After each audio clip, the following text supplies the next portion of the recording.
Aquella tarde de octubre en Madrid.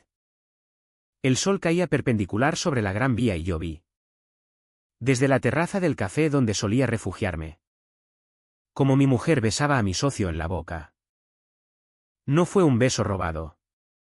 Fue largo. Deliberado. Con la mano de él en su nuca como si llevaran años practicando ese gesto. Me quedé inmóvil. La taza de café enfriándose entre mis dedos. Nadie merece que le rompan la vida así. En público. Sin anestesia. Eres patético. Me había dicho ella 2 noches antes. Cuando le confesé que sospechaba algo. Siempre sospechando. Siempre controlando. ¿No te cansas de ser tan pequeño? Y yo callé. Como siempre. Porque callar era lo que hacía un hombre responsable. Un hombre que paga facturas. Que mantiene apariencias. Que no arma escándalos porque los escándalos destruyen familias. Carreras. Reputaciones. Pero esa frase se me clavó, tan pequeño. Como si mi existencia entera pudiera reducirse a una palabra despectiva. Como si los 15 años juntos. La hipoteca. Las vacaciones en Menorca. Las noches en que la sostuve mientras lloraba por su madre enferma. No valieran nada frente a su aburrimiento. Frente a su derecho a ser feliz. Aunque fuera pisoteando lo mío. Durante semanas seguí funcionando. Me levantaba a las 7. Duchaba. Desayuno solo porque ella ya se había ido al gimnasio. Llegaba a la oficina. Saludaba a Javier con un apretón de manos firme. Hablaba de cifras. De nuevos clientes. De la ampliación del estudio de arquitectura que habíamos fundado juntos 10 años atrás. Él sonreía con esa sonrisa suya. Abierta. Confiado. El mismo que me presentó a Laura en una fiesta universitaria. El que fue padrino en nuestra boda. Por las noches. Cuando ella llegaba tarde oliendo a un perfume que no era el suyo. Yo fingía dormir. Escuchaba cómo se desnudaba en el baño. Cómo abría el grifo para disimular el llanto o la risa. No sé. Y pensaba, si hablo ahora. Todo explota. Pierdo la casa. Pierdo el estudio. Pierdo la poca dignidad que me queda. Mejor esperar. Observar. Acumular. Empecé a tomar notas mentales. Horarios. Mensajes que borraba rápido del móvil. Llamadas que colgaba al verme entrar. Pequeños detalles que, solos, no probaban nada, juntos. Dibujaban un mapa de traición perfecto. Me convertí en un detective de mi propia ruina. Y lo peor no era el engaño sexual, eso lo asumía con una frialdad que me asustaba. Lo peor era la humillación cotidiana. Las miradas de complicidad cuando creían que no los veía. Las bromas internas. El modo en que Javier me preguntaba por Laura con una solicitud fingida. Como si yo fuera el idiota útil que sostiene el tinglado. Una noche. Después de una cena con clientes donde los 3 coincidimos. Laura me dijo en el coche, estás raro últimamente. Pareces ausente. Yo conduje en silencio hasta casa. Al aparcar. La miré fijo y respondí, no estoy ausente. Estoy muy presente. Tanto que veo cosas que antes no quería ver. Ella se rió. Nerviosa. Siempre con tus paranoias. Y entró en casa sin esperar. En ese momento comprendí que el silencio no salva a nadie. Ni a mí. Ni a ella. Ni siquiera a ellos. El silencio solo prolonga la agonía. Y la agonía, bien dosificada, puede convertirse en algo útil. Decidí que no iba a gritar. Ni a llorar. Ni a pegar. Eso sería demasiado fácil para ellos. Demasiado previsible. Yo iba a esperar. A observar más.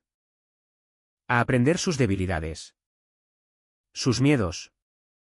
Sus puntos ciegos. Porque Javier, con toda su arrogancia, tenía un talón de Aquiles, su ambición desmedida. Y Laura. Su necesidad de ser admirada.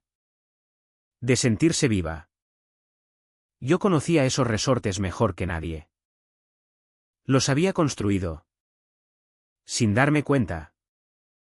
Durante años. Empecé a cambiar pequeños detalles. Un contrato que retrasaba sutilmente. Una reunión que cancelaba con excusas plausibles. Un comentario inocente sobre la competencia que sembraba duda en Javier. Nada evidente.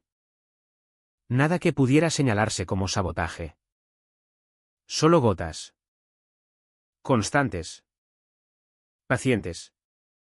Y mientras tanto, dentro de mí, algo se endurecía.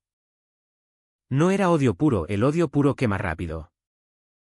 Era algo más frío. Más calculado. Una certeza, si ellos habían decidido que yo no valía nada. Yo iba a demostrarles que sí valgo. Aunque fuera para destruir lo que más querían. Una imagen de un hombre solo en una oficina moderna de Barcelona. Mirando por la ventana hacia el mar Mediterráneo al atardecer. Luz cálida pero expresión endurecida. Al fondo. Borrosa. Una pareja riendo en una foto enmarcada sobre el escritorio. Texto, el silencio que precede a la tormenta. Altavoz audio. Los meses siguientes fueron un ejercicio de contención. Me convertí en el marido perfecto, atento. Comprensivo. Incluso cariñoso en la cama cuando ella lo buscaba. Ella, desconcertada al principio, acabó relajándose. Creyó que sus palabras habían surtido efecto. Que yo había madurado. Que había dejado atrás mis paranoias. Javier, por su parte, se volvía más audaz. Empezó a llegar tarde a las reuniones. A tomar decisiones sin consultarme. Convencido de que yo estaba distraído. Debilitado. Yo anotaba todo. En un cuaderno que guardaba en la caja fuerte del despacho. Registraba fechas. Importes. Conversaciones. El estudio crecía. Sí. Pero Javier desviaba fondos sutiles hacia una cuenta paralela que había abierto con un prestanombre. Nada ilegal del todo, todavía. Pero sí éticamente dudoso. Suficiente para hundirlo si se aireaba en el momento adecuado. Laura empezó a hablar de tener un hijo. Sería bueno para nosotros. Decía. Acariciándome el pecho después del sexo. Yo asentía. Sonreía. Dentro. Pensaba, un hijo ahora sería el rehén perfecto. El lazo que me ataría para siempre a esta farsa. No iba a permitirlo. Empecé a usar preservativos a escondidas. A eyacular fuera cuando no había otra opción. Ella no se dio cuenta. O fingió no darse cuenta. Una tarde. En la consulta del ginecólogo la acompañé. Como el marido modelo. El médico comentó que sus análisis eran perfectos. Que no había razón para no concebir. Laura salió radiante. Yo. En cambio. Sentí un alivio frío. El tiempo jugaba a mi favor. Empecé a cultivar relaciones externas. Un viejo compañero de universidad. Ahora inspector de Hacienda. Aceptó tomar unas cañas. No le conté nada directamente. Solo mencioné irregularidades en algunos estudios del sector. Él anotó nombres. Javier apareció en su radar sin que yo moviera un dedo visible. Con Laura fue más sutil. Empecé a dejar revistas de psicología abiertas por páginas sobre infidelidad y sus consecuencias emocionales. Comentarios casuales sobre amigas que habían perdonado engaños y acabaron destruidas. Ella se ponía nerviosa. Defensiva. ¿Por qué sacas eso ahora? Yo me encogía de hombros, solo pienso en voz alta. Una noche. Después de una discusión tonta sobre la cena. Ella explotó: si tanto desconfías. Vete. Déjame en paz. Yo la miré calmado y respondí: no me voy a ir. Esta es mi casa tanto como la tuya. Y no voy a darte el gusto de ser la víctima. Se quedó pálida. Por primera vez. Vio algo en mis ojos que la asustó. Javier empezó a notar que yo recuperaba terreno en el estudio. Proyectos que él creía suyos volvían a mi mesa. Clientes que preferían tratar conmigo. Se puso paranoico. Me acusó de sabotaje en una reunión a solas. ¿Qué coño te pasa? ¿Alejandro? Antes eras un socio. Ahora actúas como si fuéramos enemigos. Yo sonreí: solo protejo lo mío. Javier. Como siempre has hecho tú. Esa frase le dolió. Lo vi en su cara. Porque era verdad. Él siempre había protegido lo suyo. Incluso a costa de lo nuestro. Decidí acelerar un poco. Contacté discretamente con la mujer de Javier, una relación tóxica que él mantenía en secreto. Le envié. Desde un correo anónimo. Fotos de él con Laura. No muchas. Solo las suficientes. Ella montó el escándalo esperado. Javier llegó a la oficina con ojeras. Nervioso. Me pidió consejo. Como amigo. Yo escuché. Asentí. Le di palmaditas en la espalda. Las mujeres son complicadas. Le dije. Pero el matrimonio es sagrado. Dentro. Sentía una satisfacción amarga. No era alegría. Era algo más oscuro, la constatación de que podía manipular emociones ajenas sin mancharme las manos directamente. Pero también pagaba un precio. Las noches eran largas. Me despertaba a las 3 de la mañana con el corazón acelerado. Repasando planes. Dudas. ¿Y si me equivocaba? ¿Y si todo era paranoia mía? No. Las pruebas estaban ahí. Pero la duda corroía igual. Me miraba al espejo y no reconocía del todo al hombre que me devolvía la mirada. Más delgado. Ojos hundidos. Pero con una determinación que antes no tenía. Me preguntaba si valía la pena. Si al final, cuando todo terminara, quedaría algo de mí. Las grietas empezaron a ser visibles para todos menos para ellos. Laura adelgazó. Dejó de maquillarse tanto. Empezó a beber más en casa. ¿Sola? Mientras yo fingía trabajar en el despacho. Una noche la encontré llorando en la cocina. ¿Qué nos pasa? Alejandro. Preguntó. Yo me senté frente a ella. Serví 2 vasos de vino. Nos pasa que hemos dejado de ser honestos. Respondí. Ella palideció. ¿Qué quieres decir? Yo me encogí de hombros. Nada concreto. Solo que las cosas cambian cuando uno deja de decir la verdad. No insistió. Pero desde entonces me miraba distinto. Con miedo. Quizá. O con culpa. Javier. Mientras. Lidiaba con su mujer. Que amenazaba con divorcio y con llevarse a los niños. Perdía concentración. Cometía errores en proyectos importantes. Un cliente grande se fue por un cálculo errado que él firmó. Yo cubrí el desastre. Ganándome su gratitud eterna. Eres el mejor socio que podría tener. Me dijo, abrazándome. Yo correspondí el abrazo pensando en cómo. En unos meses. Esa frase le sabría a veneno. Empecé la fase siguiente, sembrar duda en su círculo profesional.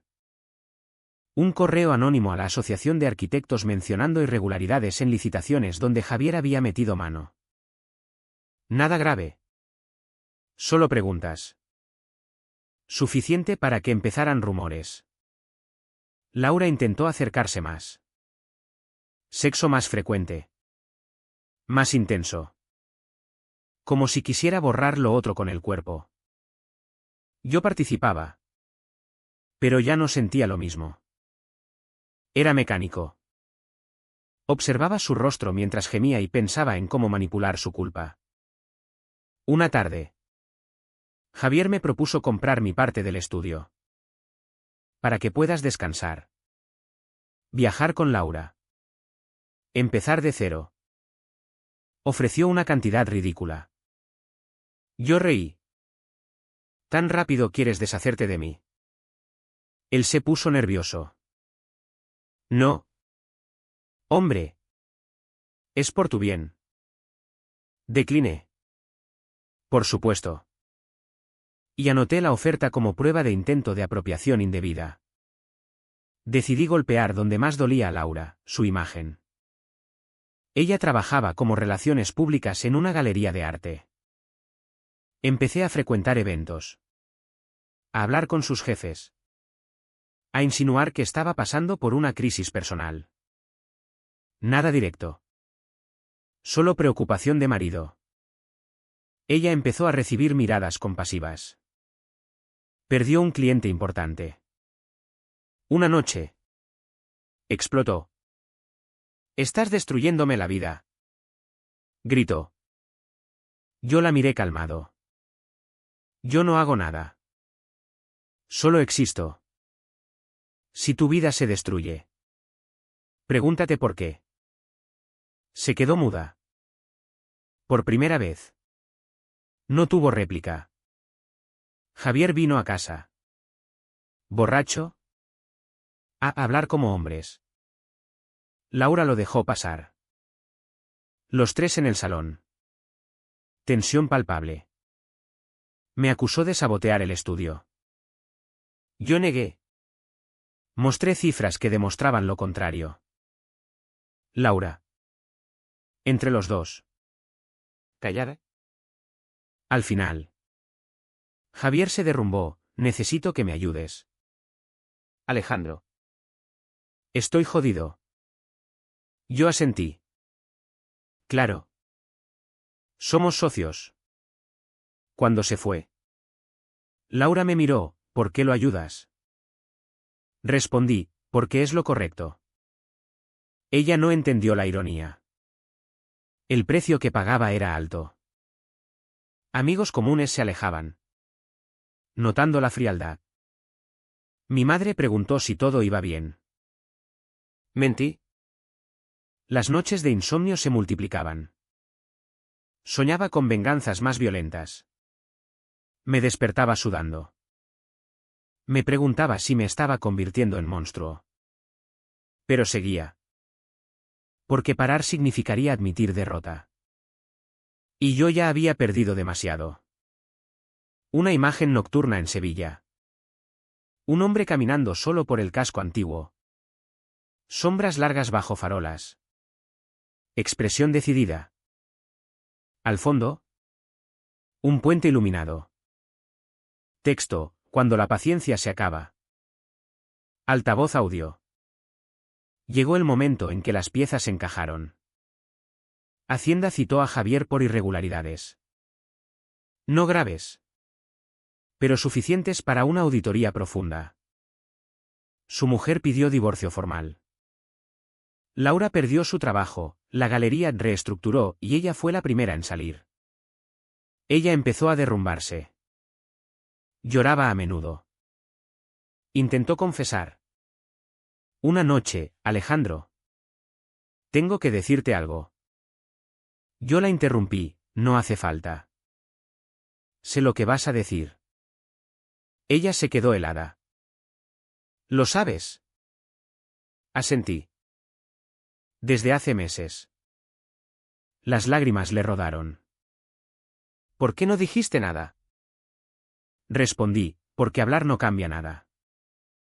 Solo acelera el final. Se fue a casa de su hermana 2 días. Volvió más delgada. Derrotada. Javier me llamó desesperado, necesitaba liquidez para abogados. Para tapar agujeros. Le presté dinero. A un interés alto. Firmado ante notario. Él no leyó la letra pequeña.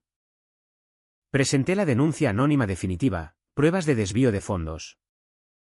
Facturas falsas. Todo documentado. Irrefutable. Laura intentó salvarlo. Vino a mí suplicando, no lo destruyas. Fue un error. Yo la miré, el error fue creer que yo no me enteraría. ¿O qué? Enterándome.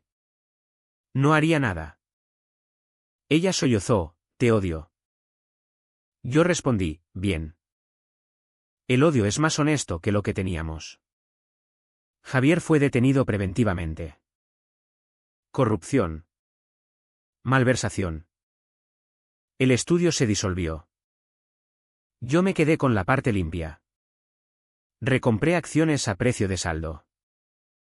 Laura se quedó sola. Sin trabajo. Sin amante. Sin maridos porque pedí divorcio con pruebas de infidelidad que la dejaron sin compensación. Yo gané. Materialmente. Al menos. Pero por las noches. El vacío era inmenso. No había satisfacción. Solo cansancio. Y una pregunta recurrente, ¿quién soy ahora? El juicio fue rápido. Javier condenado a 4 años. Salió en 2 por buena conducta. Laura se mudó a otra ciudad. Cambió de nombre en redes. Desapareció. Yo vendí el piso. El estudio reformado creció bajo mi único mando. Dinero no faltaba. Viajé. Intenté relaciones nuevas. Nada cuajaba. Los amigos que quedaban me miraban distinto. ¿Sabían? Aunque no hablaran. Eres frío. Dijo uno. Tal vez tenía razón. Una tarde. Años después. Me encontré a Laura en un supermercado de Madrid. Estaba más mayor. Sola. Cargando bolsas. Nuestras miradas se cruzaron. No dijo nada. Yo tampoco. Siguió su camino. Javier escribió una carta desde prisión. Pedía perdón. No respondí. Me miro al espejo y veo a un hombre exitoso. Solitario. Que ganó todas las batallas y perdió la guerra contra sí mismo. A veces me pregunto si el silencio inicial hubiera sido mejor. Si el perdón olvidado. El divorcio limpio. Hubiera salvado algo de mí. Pero luego recuerdo su beso en la Gran Vía. Su patético. Su desprecio. Y sé que no había otra opción. ¿Hubiera sido yo capaz de vivir sabiendo que me tomaron por idiota? ¿O la venganza? Al final. Solo confirmó que tenían razón, que soy pequeño. ¿Pero de una forma distinta a la que ellos creían? No lo sé. Y esa duda es lo único que queda.